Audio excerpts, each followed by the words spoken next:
এই যে তোমার গানের জগতে আসার পর অনেক মানে আইকনিক সিঙ্গারদের সঙ্গে কাজ করা, সোনু নিগমের সাথে কাজ করেছো, অরিজিৎ সিং এর সঙ্গে কাজ করেছো, মানে আমি ওনাদের পাগল ফ্যান আর কি, মানে প্রচণ্ড ভালো লাগে। মানে তখন তোমার কি ফিলিংস ছিল যখন কাজ করলে তাদের সঙ্গে? এক এক করে যাই, সোনু নিগম। হ্যাঁ, সোনু নিগমের সাথে কাজ করাটা খুবই হঠাৎ করে হয়েছে আরকি। একেবারেই মানে ২-৩ দিনের মধ্যে হয়েছে ব্যাপারটা। এতটাই তাড়াতাড়ি হয়েছে এবং তার ফলে আমার মানে ব্যাপারটা হজম হতেও একটু সময় লেগেছে যে সোনু নিগম আমার গান গাইছেন আমাদের সত্যি। ছোটবেলা, তাই না? হ্যাঁ, মানে সোনু নিগমের আমি বীভৎস ফ্যান। মানে পাগলের মতো ফ্যান সোনু নিগমের। তো আ তো হঠাৎ করে যখন আমার কাছে এলো অপরচুনিটি যে এই গানটা সোনু নিগম গাইবেন, তখন আমি সত্যিই মানে আ ১ম এ বিশ্বাস করতে পারছিলাম না। উম তারপরে আমরা ইয়াশরাজ স্টুডিওতে গেলাম। উনি একটা টাইম দিলেন। উম দিয়ে উনি গানটা ১ম এ শুনলেন। শুনে ১ম এ লিখলেন গানটা। ফোনেটিক্যালি লেখা আরকি। আ ফোনেটিক্যালি এবং সেটা আমি মানে আমাকে বললেন যে, "তুমি ফোনেটিক্যালি আমাকে বলে দাও।" যেহেতু বাংলাতে একদম। ভাষা তো, বাংলা ভাষাটা ওনারা অবাঙালি বলে ওনাদের ফোনেটিক্যালি না বোঝালে বা না বললে ওনাদের উচ্চারণটা ঠিকঠাক হবে না। তো ঐরকমভাবেই আমি ফোনেটিক্যালি ওনাকে বুঝিয়ে লিখলেন উনি একটা খাতা মেইনটেইন করেন লম্বা। ১ম এ তাতে লেখেন যে কোন সিনেমা, কে মিউজিক ডিরেক্টর, কে পুরো ডিটেইল আরকি, হ্যাঁ? তো পুরো প্রসেসটা আমি দেখছিলাম যে ফ্যাসিনেটিং আরকি খুব। এবং ওনার না একটা অরা আছে। সোনু নিগম যখন ঢুকলেন আ তো ওই একটা অরা থাকে না কিছু মানুষের? ওটা আছে। এবং অত্যন্ত কোলাবোরেটিভ, অত্যন্ত মানে উম ওই যে আদান-প্রদানের জায়গাটা যে মানে আমি সোনু নিগম এইটা কখনো মানে উনি একেবারেই ফিল করাননি। এবং গেয়েছেন মানে ওনার গাওয়া নিয়ে তো কিছু বলার নেই। এক্সপেরিয়েন্সটা সত্যি আমার ওই যে মানে উনি কত মানে 45 মিনিট ১ ঘন্টা লাগলো টোটাল সব মিলে। গানটা মানে উনি ফ্লোরে ঢোকা থেকে গানটা গেয়ে উনি বেরিয়ে যাওয়া। এই যে এত তাড়াতাড়ি হয়ে গেল? হ্যাঁ, পুরো জিনিসটা ১ ঘন্টা। তার আগে আমরা গেছিলাম মানে তার আগে বেসিক্যালি ৭:৩০টার সময় টাইম দিয়েছিলেন উনি। তো তারপর গানটা শুনে বললেন যে, "রণজয় আমার এর আগে ২ টো গান গাইতে হবে। তো ওই গানগুলো খুব সফট কিন্তু তোমার গানটা খুব পাওয়ারফুল গান। It's a very aggressive song. আমাকে গলাটা চেঞ্জ করতে হবে। তো আগে আমি ওই গানগুলো গেয়ে দিই, সফট গানগুলো গেয়ে নিই। তুমি একটু অপেক্ষা করো নিচে। হুম, ওইটা হয়ে গেলে আমি তোমায় ডাকছি। তারপর আমরা তোমার গানটা লাস্ট করব।" তো তারপর আমরা ওই ডিনার-ফিনার করে এলাম। তারপর ওই ১১টা ১১:৩০ থেকে ওই ১২:৩০ পৌনে ১টার মধ্যে জিনিসটা র‍্যাপ আপ। এবং এত সুন্দর মানে এত সুন্দর মানে বলছি যে এই গলার আওয়াজটা ওই বিজয় দয়াল যিনি রেকর্ডিস্ট ইয়াশরাজের, one of the most senior recordists. উনি বললেন যে এই সোনু নিগমের আমি গত ২১ বছর ধরে সোনু নিগমকে রেকর্ড করছি। কিন্তু this is the first time I have heard this voice of Sonu Nigam ever in my life. মানে এই গলাটা এর আগে কেউ শোনা কোনোদিন যায়নি। শোনেইনি আরকি। এমন একটা অদ্ভুত রেন্ডিশন, এমন একটা অদ্ভুত টেক্সচার উনি বার করলেন গানটা শোনার পর। এবং তারপর আমার থেকে আমাকে বলছেন, "এটা কি ঠিক আছে? এটা তুমি বলো। তুমি বললে তবেই আমি এগোবো।" মানে এই যে এতটা কোলাবোরেটিভ বিইং সোনু নিগম, আমি বলছি যে, "না, এই জায়গাটা একটু অন্যরকম করুন।" বলে, "এটা ভালো লাগছে?" এই যে এই কন্টিনিউয়াসলি এটা হতে হওয়া, এইটা কিন্তু সত্যি শিক্ষণীয়। মানে তোমার ওই ফ্যান বয় মোমেন্টটা কিরকম ছিল ওনার সঙ্গে? দুর্দান্ত! মানে ওটা তো বলাই বাহুল্য। মানে কিছু বলার নেই। এবং ওনার সবচেয়ে ভালো লাগলো যেটা, যে ওনার এই যে আ একটা ইয়াং কম্পোজার আর উনি সোনু নিগম। তো এই যে এই ভাইবটা অনেকে হয় না যে আমি প্রচণ্ড ফেমাস বা আমি প্রচণ্ড নামকরা আর তুমি একটা নতুন। তো একটা অদ্ভুত ভাইব দেয় তারা। তো সেইটা একেবারেই নেই। সেটা একেবারেই নেই এবং সেটা একেবারে আমি পাইনি। এবং সেটা খুবই দুর্দান্ত এক্সপেরিয়েন্স, একটা মনে রাখার মতো এক্সপেরিয়েন্স। এবার আসবো অরিজিৎ সিং এ। অরিজিতের ব্যাপারটা, গানটা হতে প্রায় ১ বছর সময় লেগেছে। ১ হুম, বছর? মানে ১ বছর আগে আমি অরিজিৎকে গানগুলো পাঠানো হয়েছিল। মানে আমি পাঠিয়ে রেখেছিলাম।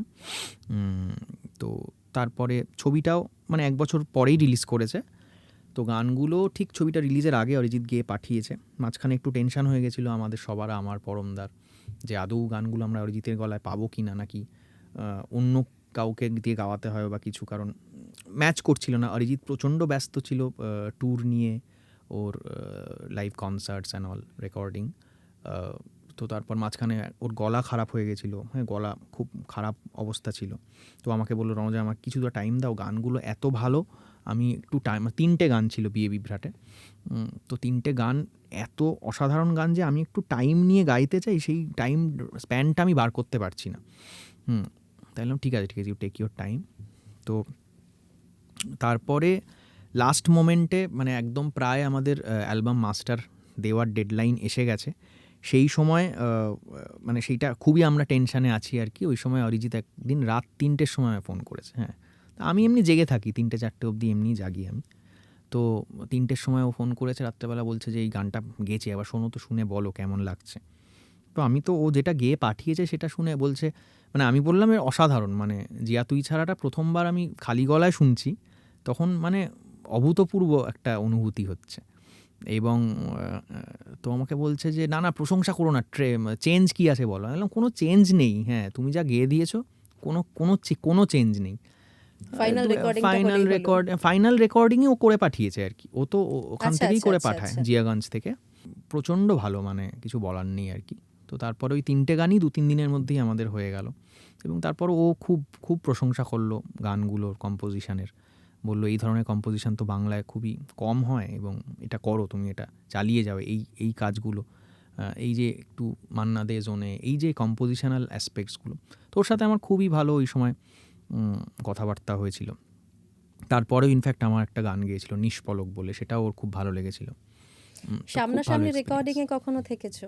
না, অরিজিতের সাথে সামনাসামনি আমি কখনো রেকর্ডিংয়ে থাকিনি। মানে এটা থাকলে আরও একটা ভালো এক্সপিরিয়েন্স হবে, তাই না? হ্যাঁ, এটা থাকলে তো খুবই ভালো এক্সপিরিয়েন্স হবে। এখন আর যারা গান গাইছেন, যারা সিঙ্গার রয়েছে, তাদের মধ্যে কার গান তোমার খুব ভালো লাগে? মানে কাদের সঙ্গে কাজ করতে চাও আর কি ফিউচারে? প্রচুর এরকম প্রচুর নাম আছে। তার মধ্যে একটা নাম সিড শ্রীরাম, দুর্দান্ত সিঙ্গার। আর বিশাল মিশ্রা খুব ভালো এখন করছে, বিশাল মিশ্রা ফ্যান্টাস্টিক, মানে খুবই ভালো। এরকম প্রচুর, আমি তো বলছি মানে এরকম প্রচুর আছে যারা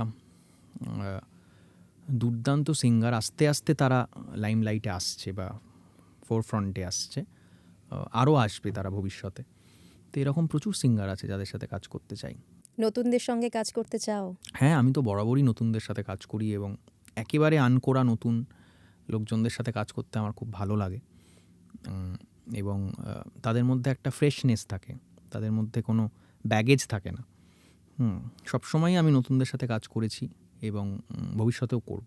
কেননা যারা নতুন, তুমি যেরকম বলছিলে যে কোথায় যাব, কার সঙ্গে যোগাযোগ করব বুঝতে পারছিলে না, এরকম তো যারা এখন নতুন তারাও হয়তো এরকম জায়গা খুঁজছে যে কোথায় যাব, কার সঙ্গে যোগাযোগ করব, তাহলে তারা তোমার কাছে যেতে পারে। অবশ্যই, এনি টাইম।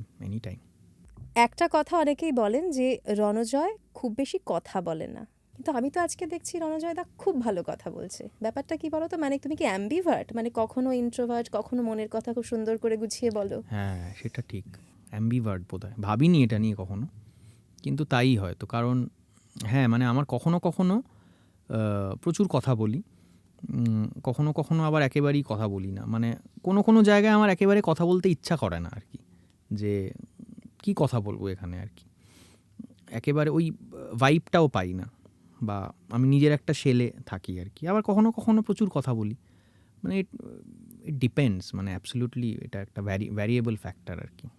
অনেক সময় বলে যে শিল্পীরা নাকি মাঝে মধ্যে খুব জোন আউট করে যান, মানে ওরা ওই জোন থেকে বেরিয়ে নিজের একটা আলাদা জগতে চলে যায়। তোমারও হয় এরকম? একেবারেই হয় না, কারণ আমি নিজেই এমনিতেই সবসময় নিজের জোনেই থাকি, আমার আলাদা করে কখনো একটা অন্য জোনে যেতে হয় না। মানে তুমি সবসময় নিজের জোনেই থাকো?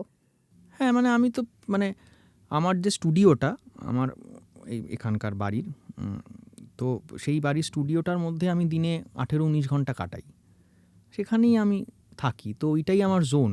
হ্যাঁ, আমি হয়তো শুধু রাত্রেবেলা শোয়ার জন্য আমি স্টুডিও থেকে বেডরুমে যাই, তাও কখনো আমার ল্যাদ লাগে, আমি স্টুডিওতেই ঘুমিয়ে পড়ি। হ্যাঁ, আর ওইটুকু হেঁটে যে যাব ওইটাও ইচ্ছা করে না। মানে এতটা ভালোবাসার জায়গা স্টুডিওটা? মানে ওখানেই থাকে, আমি শুয়ে থাকলেও আমি স্টুডিওতেই সোফাতে শুয়ে পড়লাম, একটু শুলাম, গাটা এলালাম আর কি। আবার কখনো জানলাটা খুলে বাইরে প্রকৃতি দেখতে ইচ্ছা করলে স্টুডিও থেকেই জানলা খুলে প্রকৃতি দেখে নিই। হ্যাঁ, আবার কাজ করি বা কিছু ইউটিউব ভিডিও দেখছি, কিছু গান শুনছি,